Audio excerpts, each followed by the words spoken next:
दोस्तों भारत में इतनी ज्यादा गर्मी क्यों पड़ रही है और हीट वेव क्या होती है, तो ये जानते हैं इसके पीछे के कारणों के बारे में। दोस्तों भारत में इन दिनों बेहाल करने वाली गर्मी पड़ रही है। प्रचंड गर्मी की वजह से अमूमन सभी प्रमुख शहरों का तापमान 45 डिग्री को पार कर गया। बीते दिनों उत्तर प्रदेश के बांदा में पारा 47 डिग्री सेल्सियस तक दर्ज किया गया। अब जानते हैं हीट वेव की घोषणा कब होती है। दोस्तों भारतीय मौसम विभाग IMD के मुताबिक यदि मैदानी इलाकों में अधिकतम तापमान कम से कम 40 डिग्री और पहाड़ी इलाकों में यह कम से कम 30 डिग्री सेल्सियस तक पहुंचे, साथ ही तापमान सामान्य से 4.5 डिग्री सेल्सियस से लेकर 6.4 डिग्री सेल्सियस के बीच हो तो इसे हीटवेव कहते हैं। और यदि 6.4 डिग्री सेल्सियस से ज्यादा हो तो इसे सीवियर यानी गंभीर हीटवेव की श्रेणी में रखा जाता है। दोस्तों भारत में इस समय ज्यादा गर्मी पड़ने के पीछे वायुमंडलीय और भौगोलिक कारण है, जिसमें अल नीनो, एंटी साइक्लोन और अर्बन हीट आइलैंड जैसे कारण शामिल है। पहला अल नीनो। दोस्तों प्रशांत महासागर में जब भी समुद्र की सतह गर्म होती है तो इससे अल नीनो वाली स्थिति बनती है। इससे वैश्विक तापमान बढ़ता है और मानसून कमजोर होता है। ऐसे में गर्मी का प्रकोप अधिक और लंबे समय के लिए बढ़ जाता है। दूसरा एंटी साइक्लोन। दोस्तों भारत के ऊपर उच्च वायु दाब वाला क्षेत्र बनने की वजह से हवा नीचे की ओर जाती है।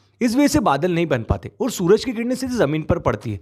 साथ ही इस स्थिति में हवा भी गर्म हो जाती है और एक जगह ट्रैप होती है। तीसरा अर्बन हीट आइलैंड। दोस्तों शहरों में अधिक इमारतें जो कि दिन भर गर्मी सोखती है, वहीं यहाँ डामर की सड़कें भी कुछ यही काम करती है, जो कि रात में गर्मी छोड़ने का काम करती है, जिससे शहरों में अधिक गर्मी होती है, जबकि गांव में रात के समय शहरों के मुकाबले कम तापमान रहता है। दोस्तों अंत में क्लाइमेट चेंज के कारण हीट वेव की फ्रीक्वेंसी बढ़ गई है और आने वाले टाइम में तापमान और ज्यादा अधिक दर्ज किया जाएगा। तो प्लीज आप अपने परिवार, अपना और अपने दोस्तों का ध्यान रखें। धन्यवाद। जय हिंद।